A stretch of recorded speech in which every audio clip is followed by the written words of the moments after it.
And welcome back, everyone, to another edition of the Sick Podcast, Recruits Draftcast, Sunday Habs Prospect of the Week edition. We're going to talk a little bit about yesterday's win against the Ottawa Senators, 5-2 to come out of the break. Juraj Slafkovsky, right? He's the story of the game. He played like a first pick overall. It's good to see, right? He took that advice to play like Tkachuk to heart, and Tkachuk wasn't even there. Anyways, we'll talk about that. We'll talk about the Laval Rocket. A little bit of a slump here. They lost 3 of the last 4 games, but David Reinbacher back in action.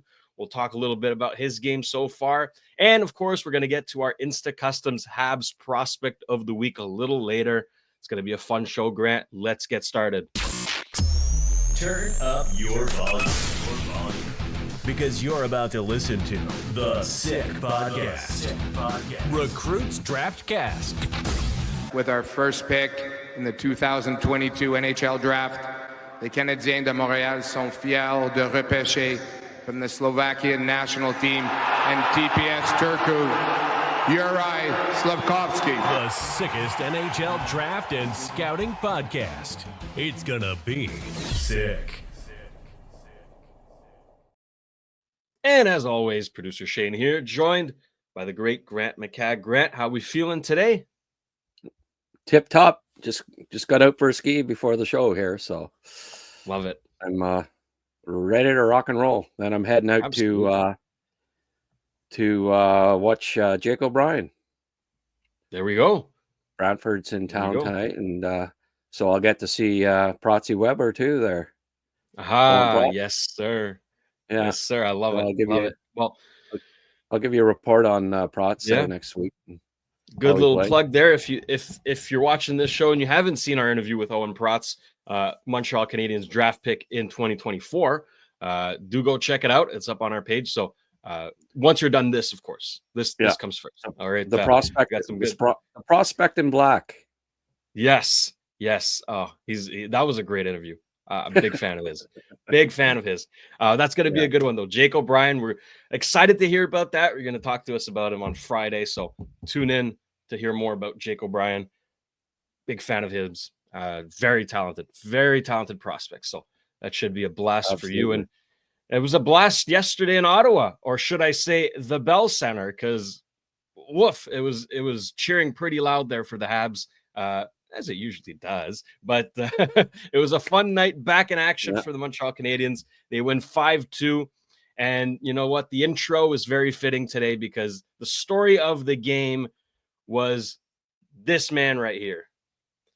With the takedown, come on now, Juraj, with the second fight of his career.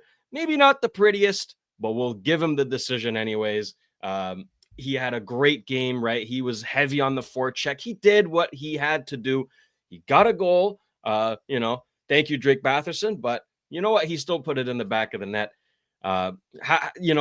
He took this break seriously, right? He took it to kind of get back on track and find his gearings again. And then, we hear that quote about, oh, I got to play more like Brady Tkachuk. I don't know. I think he watched the Four Nations there. That was an inspired performance by the first overall pick.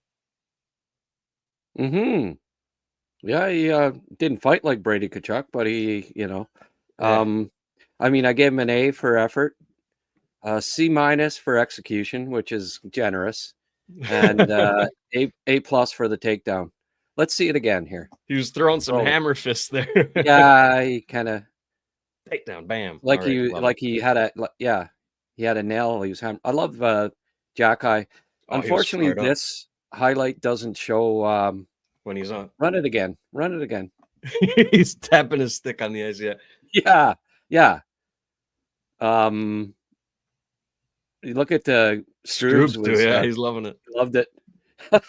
And Dave Savard just. I think he's seen it before, eh? No, that's it. Old vet rodeo. But Arbor, well, that's his pupil, I guess. Still got to keep the tips coming. I think Slav's got to learn to, especially when he's fighting somebody like, I don't know, 4 or 5 inches shorter, keep his length and use his wingspan there because he's trying to, he's that you don't get much power punching the top of the helmet like that. You could tell that later he was that he kind of hurt the knuckles a bit on that one. That's fair to say. But it's funny. When I was heading out skiing, it was on 1200 TSN 1200. It's the Ottawa radio, sports radio, and they were replaying the game, and it just so like in the 5 minutes I was in my car.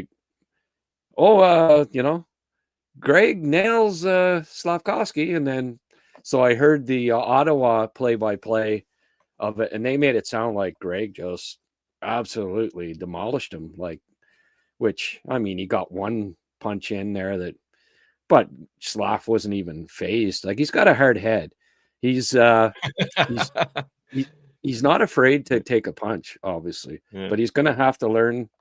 His defense is poor. Safe to say. He just kind of wails, and I mean, he figures, especially these smaller guys like that, well, I'm going to win, and doesn't really think of the getting punched, but it doesn't bother him, doesn't faze him at all. Like there are a lot of Europeans that don't like getting punched in the head, and Slav's not one of them. I don't think he minds it at all. It almost gets him revved up. So I think, 23, 24-year-old Slav, look out.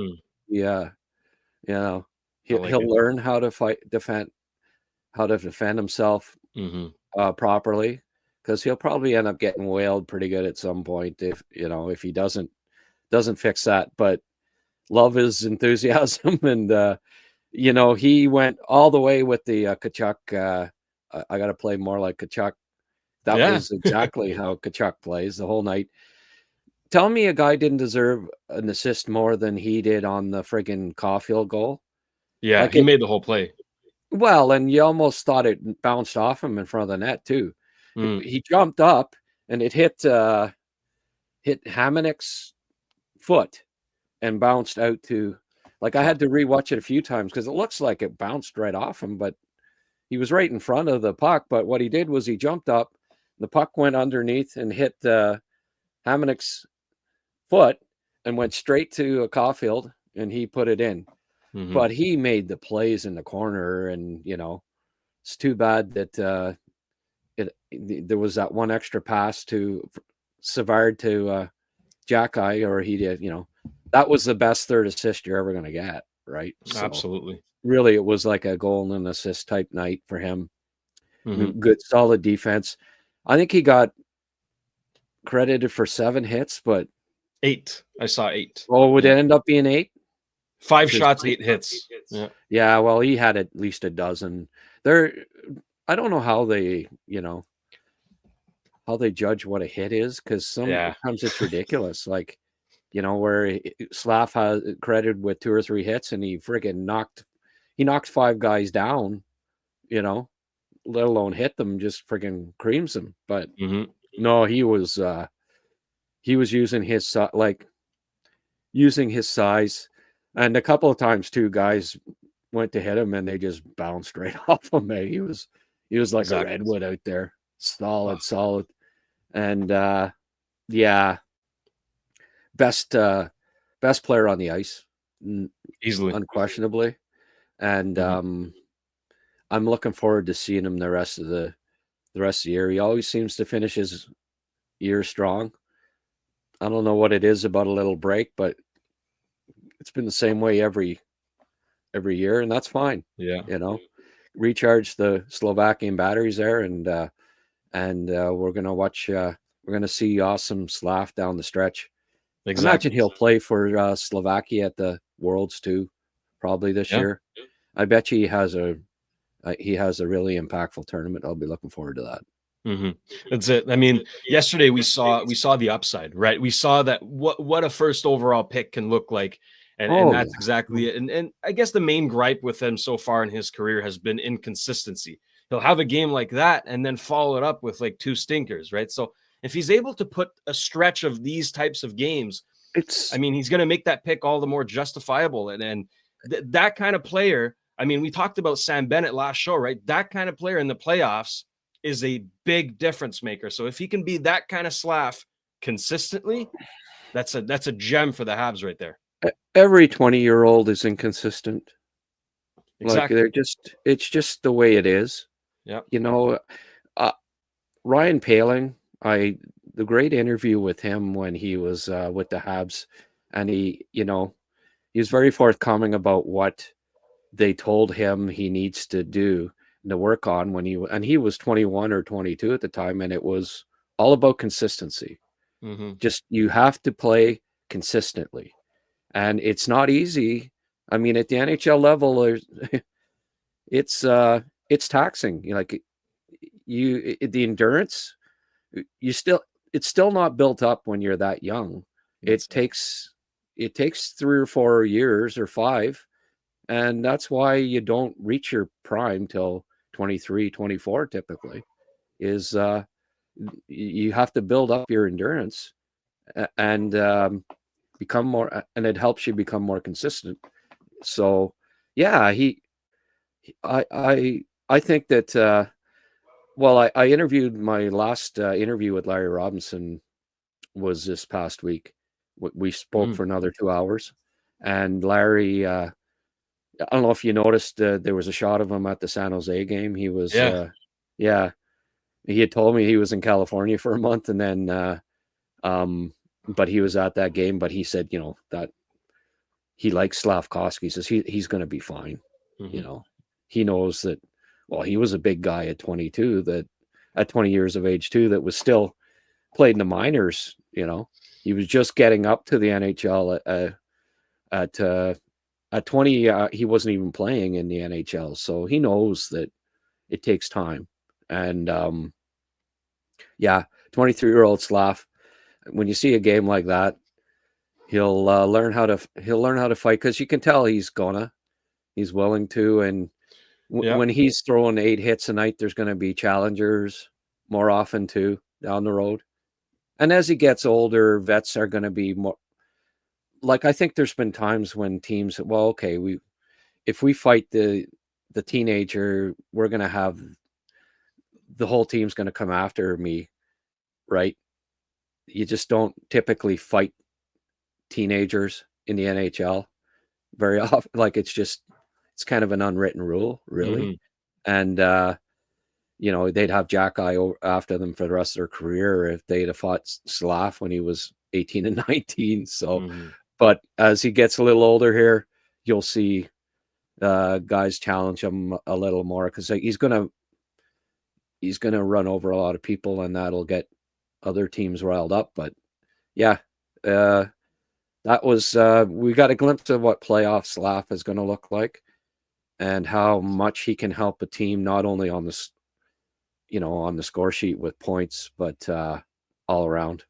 Exactly. And I loved his response, right? Greg, questionable hit, kind of raises his arms a little, but Slav got right back up, and let's go. Right away, let's go. Yeah. And I also loved Lane Hudson.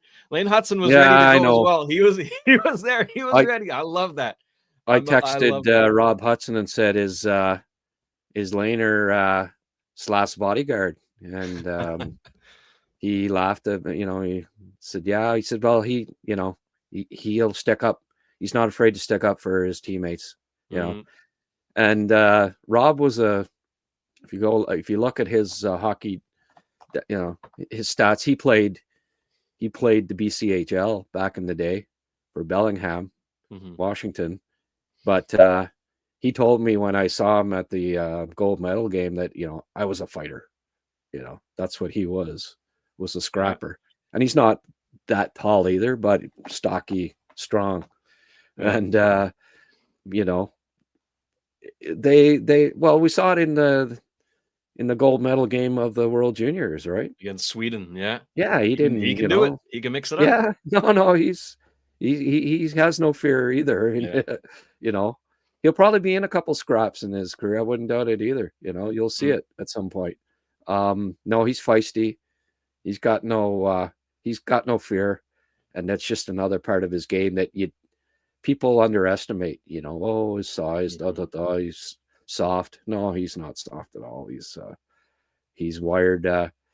He's wired right, competitive and fearless. So, yeah, I loved that. I loved that he got in there too.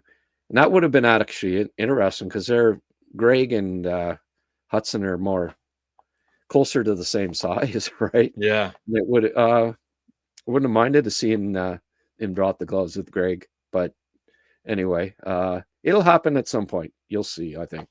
Lane will well, we saw it already, right, in the World Juniors, so it'll happen at the NHL level at some point, I think.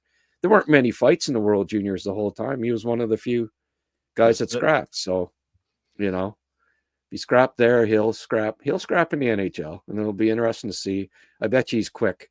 I bet you he gets about I bet you gets about 5 in before the other guy lands one. So I wouldn't doubt it that he can handle himself just fine. Well, I love that response from Slav and Hudson and the entire team, right? They were ready to go off the bat, and they had quite the game there. Yeah. A statement Power win horse against Ottawa, who needed this win, right? They are in the thick of the playoff mix, so they needed that win. So it's good to chop them at the knees and not help them. Don't count out Montreal yet. I know it's blah, blah, blah, but there's 5 points separating 14th place and 7th place in the East, which is crazy. But, I mean, let's say this week, Ottawa and Detroit lose 2 or 3 and Montreal wins 2 or 3. You know what? They're probably 3 points out, maybe 2, with 30 games left. So I know, it seemed 2 weeks ago that it was done, but it's not. They're not going to be mathematically eliminated probably till late March at the best, if they are eliminated. Who knows, maybe even the games with Ottawa at the end of the schedule will still have meaning. I'd love it just to be actually Montreal has a chance to make it still, and they're playing Ottawa again. It'd be crazy. Nice to hear Ole in Ottawa, because we haven't heard it for years. Like Ottawa had won 9 straight before this year or something like that. They had Montreal's number, so now nice for them to get a dose of medicine back. Yeah, they had some injuries, 2 centers out and that. But in the past few years, like last year even, Dvorak and Doc out, there's your 2 and 3 center on the club. Ottawa has out their number 2 and number 3 center now, and geez, what do you know? Montreal beats them when their 2 middle line centers are out. So, the last few years, Montreal's horrific injury issues, and it was one of the reasons why Ottawa was able to beat them all the time. So it was nice to get, the shoe on the other foot for a change, right? That they're the ones that had the key injuries, multiple key injuries, and then that evens the playing field rather significantly when that happens. That's it. Well, honestly, without Stützle and Batherson, sorry, not Batherson, he helped us quite a bit, but without Stützle and Sanderson, I was not impressed with Ottawa whatsoever. I don't think that's a playoff team. If they crumble like that with a few injuries, it's not looking good. It's not. But anyways, just one game. It's just one game. Stützle and Sanderson played. No, that's it. Without them, they would have been out of it, right? Like those two. Okay, ones, yeah. No, those two were the only ones like playing yesterday. They were. Without them, it would have good. been 7-0. It would have been terrible. Yeah. So, right. Well, I mean, Tkachuk makes a difference, obviously. But is he going to erase a three goal deficit, right? If they didn't have I don't Tkachuk, know if he makes. If they didn't have Tkachuk, Norris, Pinto, Sanderson, and Stützle, yeah. But I mean, if Montreal didn't have, Hudson, Matheson, Suzuki, Slav, and Caulfield, they wouldn't be very good either. So yeah, I mean, right. But yeah, it was. They were Stützle and Sanderson were the only 2 that really showed up last night for Ottawa. That's it. They're going to need more than that down the stretch. Anyways, we're not talking Sens here. We're talking Habs, and we're talking Laval Rocket. And before we do, I do want to tell everybody, of course, about one of our sponsors, that being Cheapest T-shirts. All right. They have the cheapest rock bottom apparel wholesale prices in all of Canada. All right. 36 different clothing brands and over 940 different items. You can enjoy their unbeatable cheapest wholesale prices with no minimum order requirements. You order today, you get it tomorrow. Don't miss out on amazing savings. You can shop today at CheapestTshirts.ca. And of course, if you're looking for a hat trick in real estate, Team MKProp RE delivers every time with 5-star Google reviews, professional photography to make your property shine, and unmatched West Island expertise. Helen and Franco's award-winning service guarantees that your real estate journey is a winning play, whether you're buying or selling. Trust the team that makes every move a success. Call Helen and Franco at 514-915-1750. All right, let's move on to the Laval Rocket, who are no longer first in the AHL. They slipped down to second. Still not bad. But they've lost 3 of their last 4 games. Bit of a rut there, but still some encouraging signs. And the most encouraging of them all is David Reinbacher being back in action earlier than anticipated. He's played 2 of the last 3 games. He's getting load management, right? Easing him back into the game action after a pretty serious injury to his knee there. So no points in those 2 games, but Pascal Vincent, the coach, had high praise for the young defenseman. He really loved his game, and it's hard to see why not. I mean, he for a guy who'd been missing in action for such a long time, I thought he got back into it pretty quickly. And obviously, it's not perfect yet, but for a guy who was injured that long, I'm impressed. Yeah, well, they went with 7D. When he first came back, right, to ease him back in, and didn't play a lot in the first period and that's fine. I like that idea to, it was maybe at the expense of Meshar. I take it Phil's been a healthy scratch the last few games. I don't know if he's fully healthy. I think he's injured. Oh, okay. I'm not sure. Okay, yeah. Good. I was surprised that I thought maybe one game he got sat, but yeah, I can't see them. You gotta play these guys, and he's got to get rolling. I think he's been nursing, never really been the same since he got injured. Looked really good at the start of the year, and hopefully next year. This year is a bit of a write-off for him, I guess, but next year will be important for him. It's really hard to just jump into the AHL as a rookie, and we've seen it with a lot of them. Davidson wasn't overly great in the first half of his rookie season. We saw him come on last year, and then this year. Farrell's probably the best example. Took him a year and a half really to adjust, and now he's been lights out for the Rocket the past 10, 12 games. I think probably their leading scorer in that, and keeps getting a goal and an assist, it seems like, every night lately. And he's playing great. I'm glad that they were patient with him, more patient than I was at the start of the year, but it's paying off for him now. He's his skating has really improved. Like it's just, he finally got that extra step that he needed at this level, and he's competing harder, winning more battles. But I saw, a lot of it's about confidence. Once he started to get some points, he got that confidence back, and he's playing very confidently now. And from here on in, he's going to be at the very least a productive AHL scorer. I've liked Reinbacher's first game. He was on for 3 goals against, and a couple of things, there were a couple of blips there, but you got to expect that first game in 10 months that there's going to be a few struggles here and there, but and of course at his age, and how many AHL games has he played? Like a dozen or something like that. So exactly. he's going to be awesome in the playoffs. I can't wait till give him a month to get his legs back and his confidence rolling, and he's going to be great. That whole defense, I can't wait till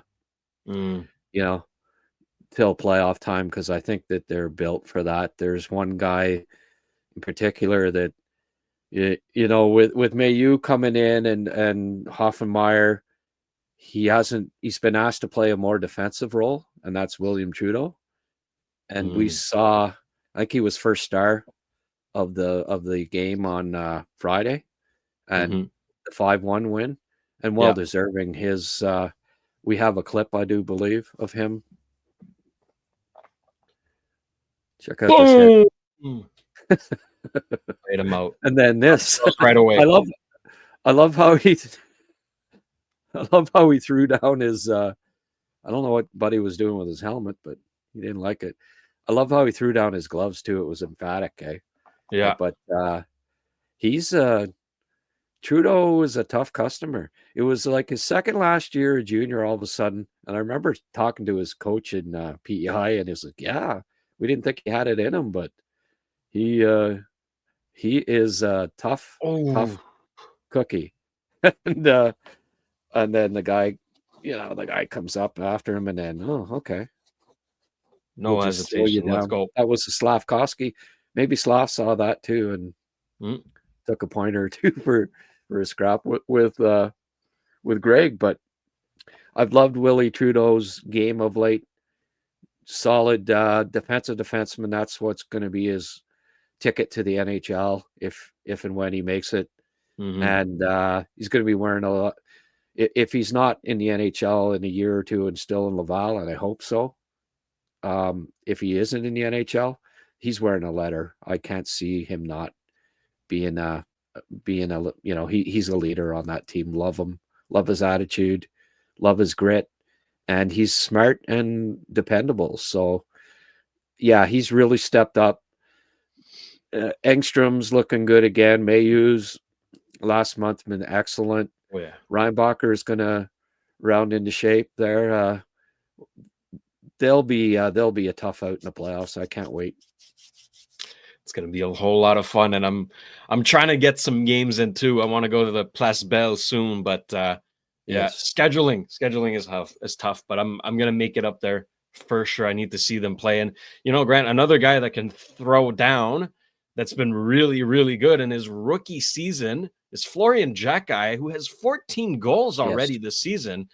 Right, he's been a physical force. We expected that of him, but the offense that he's bringing, wow! Like he had a really good season his last season with the Bulldogs, but like to be that good already in the AHL, I mean, like the upside is there. He's looking really, really good.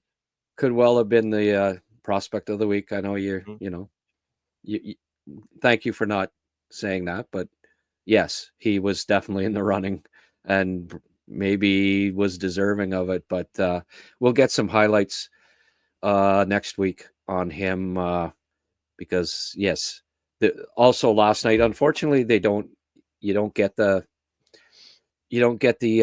highlights always within 24 hours or 18 hours. So I didn't get his shifts from last game, but that is the intention to have some video on Flow next week, his recent goals and plays. So very astute observation by you, Shaner.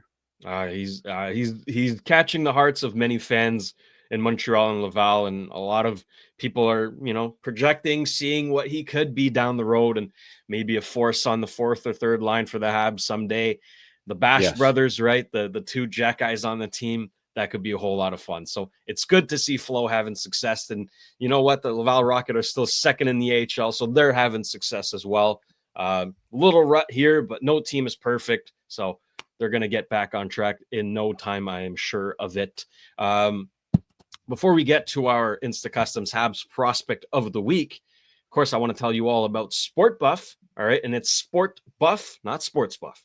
That's where you shop all your sports licensed lifestyle apparel, including hoodies, caps, and tees of your favorite teams from all major leagues at sportbuffshop.com.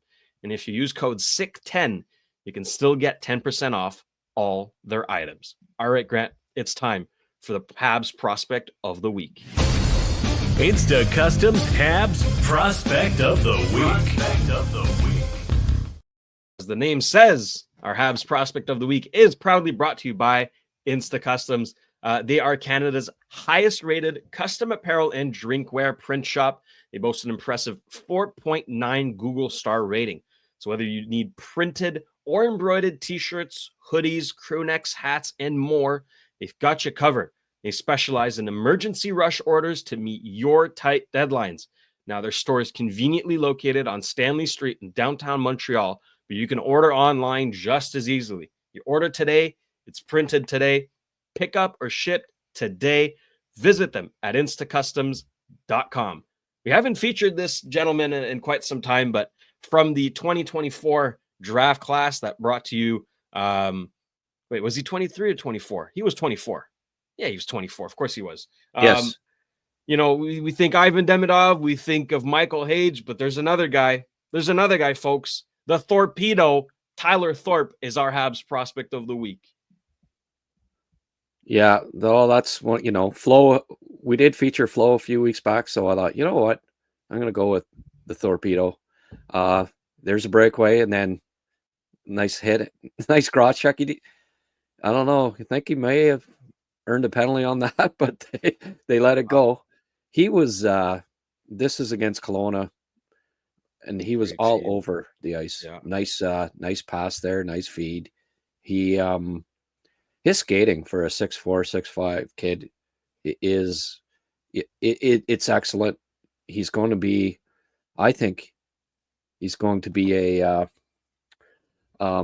He's got enough pace, I do believe, to play at the NHL level, and that's important at that size. So there's just a lot to like about him. He had several breakaways and 2-on-1s, and maybe he could have had 3 or 4 points. There's that play over again. I loved it so much. I was, crunching the guy after the hit. I think he was a little pissed that he didn't score. But no, I've been thoroughly impressed with his game this year. He basically has put up the same stats as he did last year. So far, this was the reason why I showed that again was just that was the entire shift. So that was one of the best shifts of the year by a Habs prospect. Just loved it. The breakaway and then the feed later after cross-checking the guy down. But he, as you can see here, he's got a good shot, gets open. Love his play along the wall. And here he is filling in for the defenseman. He played 19 minutes in this game, including 3:37 on the PK. So him and Lipinski make a really great penalty killing tandem, and that is going to be there was his goal. Yeah, he's got a good shot. Hits the corner with it, but his speed is fine. It's going to be good enough to play. I think. I look at, and funny you were talking about Florian, but a potential fourth line for the Canadiens down the road of Thorpe, Jackeye, and Tuck. Yeah. That to me is the quintessential fourth line. That's an opponent's nightmare. Wow. Jeez. I mean, they can get in they can wreak havoc in the offensive zone, but size, grit, they can all move pretty well. They all have some offensive potential like that down the road when the Canadiens are a playoff contender. If they all develop and that's your fourth line, you got to love it, right? But he leads all Vancouver forwards in penalty minutes and plus minus, and his 24 goals is tied for second best on the team. So you add in, his grit, his size, his skating ability. The thing is that he can, even when he's not putting up points, he's never going to be a big point producer.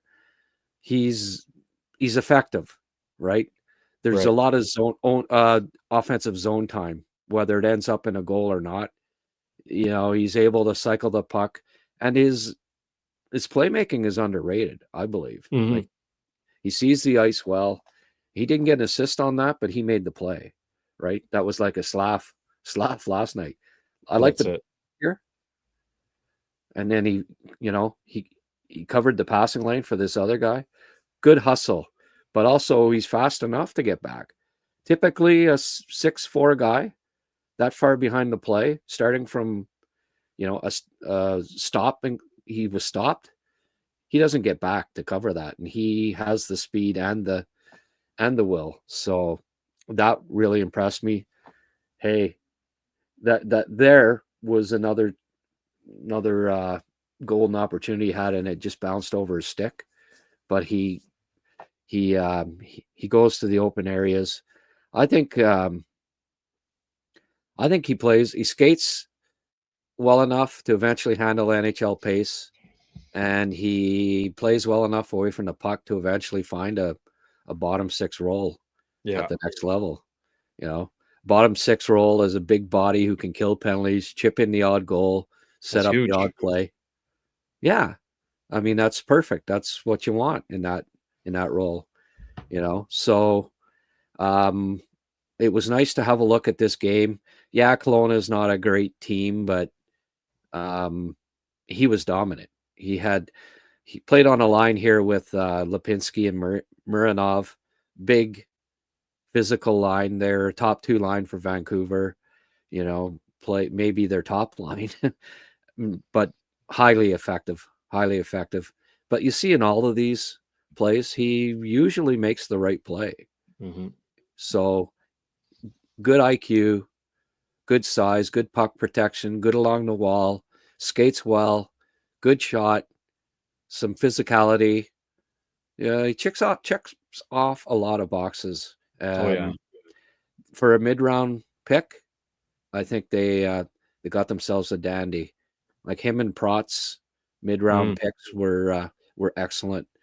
At the very least, they're going to be really, really valuable pieces for Laval down the road. But I think Thorpe has bottom six potential, NHL potential. He'll play. He's the other possibility, I think, for coming in and getting some action at the end of the year with Laval. Physically, he's ready. He's big enough, strong enough, fast enough. We could see that Jack-Eye Tuck Thorpe line with Laval playoff time. Tell me that wouldn't wreak some havoc at the AHL level. I wouldn't doubt it. You have those three come in, you bring in, Reinbacher's good, but you bring in Fowler, you bring in Kapanen, and maybe Rohrer.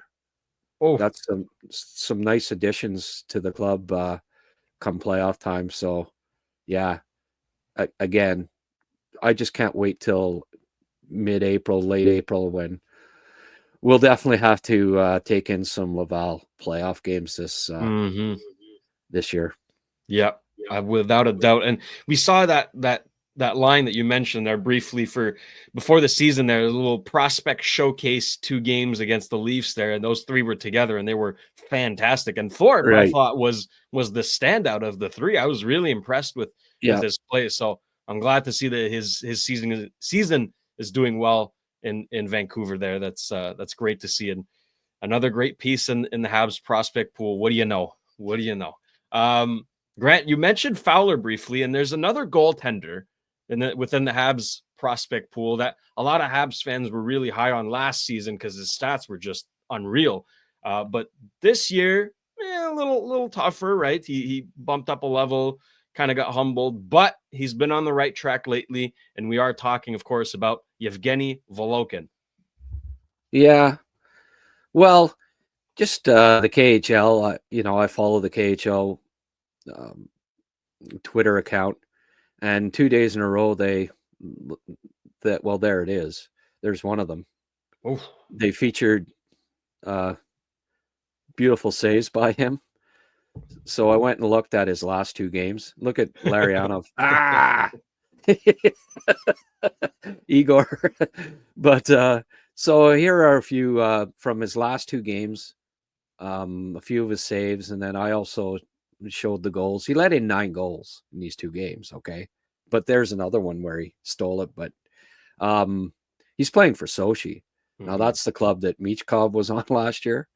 They're right at the bottom, So this guy, talk about yin and yang. He, that Mamonte Ugri junior team that he plays with hardly gives up a shot.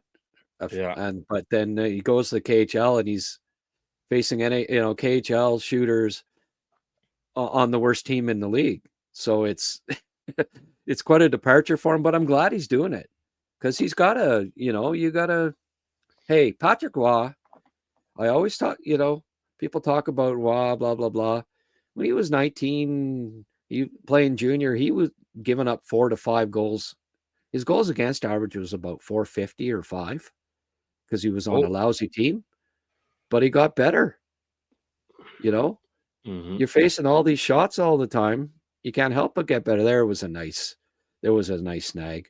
So there's, he let that one in. Yeah. And here are the goals against. I put them at the end.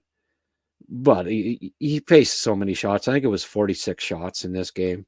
So yeah, he let in 6. But hey, what I've noticed is he gives up a lot of rebounds. His glove hand is not great, so you'll find that that's similar to Primo. Did you see? Look at this save. I think that was the other one that cheddar cheese. Beautiful blocker save. So there's athletic ability there, obviously, but he certainly got to work on his glove and his rebound control. He in the 2 games there, he gave up far too many, I thought. But most of there's one really nice glove save. So put some mustard on that. So there were 3 highlight reel saves made by him, but you'll notice, like I think in these 2 games, there were more really in tight, close chances and saves that he had to make than all of last year in junior. So hey, it'll help him get better, right? I don't mind that. His goals against average in those 2 games was 450, but he had 80 shots or something, more than 80 shots, and his save percentage wasn't bad, and there were some beautiful saves. So he's getting trial by fire here. He's still just a teenager playing in the KHL. I like it. It's going to help. It's going to help him in the future. Facing 40, 45 shots KHL at this age only bodes well for him developing, I think. But exactly, I don't. He's a good prospect. I don't. I think that people though jump the gun a bit. If you just look at the stats, right? It's every stat stats, needs context. Yeah, now you look at the stats from these 2 games, and you're like, oh, he must have been crap. But no, somewhere in the middle. You got to take it in context. You got to consider everything. And I thought, given that they showed those highlight reel saves, that I'd go back and have a look at him and see how he's faring. But there's work to do, like every young goalie. But the athletic ability's there. He's a big kid. He battles. He's competitive. looks like he tracks the puck fairly well. So he's a decent looking goalie prospect, and it's nice for the Canadiens to have another one of those. You look back at, there seems to be Russian goalies that come, like I don't think Shesterkin was a very high pick, or No, he you was know, not. He was not. Gordon, Sorokin. Yeah. so these guys, it seems like there are Russian goalies picked mid to late rounds that have become very good NHLers, and maybe down the road, maybe Volokin's another one of them. But I'm glad he's playing at he's getting some KHL time. Mm-hmm. If it wasn't Sochi, he probably wouldn't be getting it, because they aren't very good. But next year, that's not like he's loaned there, right? Hopefully next year he plays full time on the club that owns his rights, and he's not bombarded, and the save percentage and everything looks a little better. But yeah, not a bad looking prospect, and I wanted to feature him, just get Habs fans updated on his progress. That's it. Worthy of an honorable mention. And you can never have too many good goalie prospects, right? Jacob Fowler's the poster boy there. He's got all the hopes and dreams, but Jakub Dobeš is there as well. He's got a whole lot of upside. And now we know that Evgeny Volokin could as well maybe make it to the pro North America. So well, I mean, we think they're so unpredictable. Right now, we think Fowler's many. Mm-hmm. We think Fowler's the guy, but Dobeš might end up being a better NHL goalie. You don't know. And Volokin may end up being better than both. We don't know. They're so unpredictable. But he's big, he's athletic, he's competitive. That's half the battle. If they develop right, who knows? So he's definitely got good potential, and there'll be absolutely no rush on him. They can wait 4 or 5 years and bring him over, and you don't have to sign him for years being drafted out of Europe. So no rush on him. If he becomes a really good KHL goalie down the line, then they'll bring him over. And if he doesn't, they won't bring him over. And it'll also mean, if they never bring him over, it's probably because Dobeš and Fowler become a great NHL tandem down the road. So you can never have too much goaltending depth. And if Dobeš and Fowler become great NHLers and Volokin develops into a good prospect, there's a trade asset as well. So good stuff. Everything works out. Everything works out. Love it, Grant. Love it. This was a really fun show. Love talking Habs with you. And folks, if you want to put a little bit of money on the Habs, or whoever you want, you can do so on Betway. Okay, you can go all the way with Betway and get a free bet up to $200 if your first bet loses. You can scan that QR code on the screen, or click on the link in the details section to create an account and redeem your welcome offer. The offer is only available for new customers. Terms and conditions apply. The offer is not available in Ontario, and you must be 18 plus. Please play responsibly. That'll do it for us today. But guess what? We're back on Friday, and we're talking Jake O'Brien, right? Because you're going to see him live and fairly soon. We're not going to commit to a date just yet, but you can expect new rankings in February this month before we head out. Okay, so just know it's coming. And you can follow us as well. We're on social media, on Twitter, SickPod NHL Draft, as well as on Blue Sky. You can follow Grant. He's a lot more active than I am. He's got good content there. And of course, if you don't want to watch us, you can still listen to us. We're on all the podcast platforms, Spotify, Apple Podcast, the whole shebang. So do go check us out there, please. Grant, before we head out, anything else? Yeah, well, no, I'm going to do the rankings this week at some point. Maybe it's Friday's show. I don't know. It could be a couple days. We'll let you know on Twitter. Yeah. I'm just molding them, shaping the rankings right now. There's another high school kid that's Minnesota high school. They're having their finals, like semifinals, finals for high school, and he's he's jumped into he could be top 60, top 50. I think he's ranked in the 80s or 60s or something by Central Scouting, but he's the riser NHL scouts. And I've got some video I already made up for him. So he'll be on my next ranking. You'll want to see it. And then Friday we'll do a feature on him.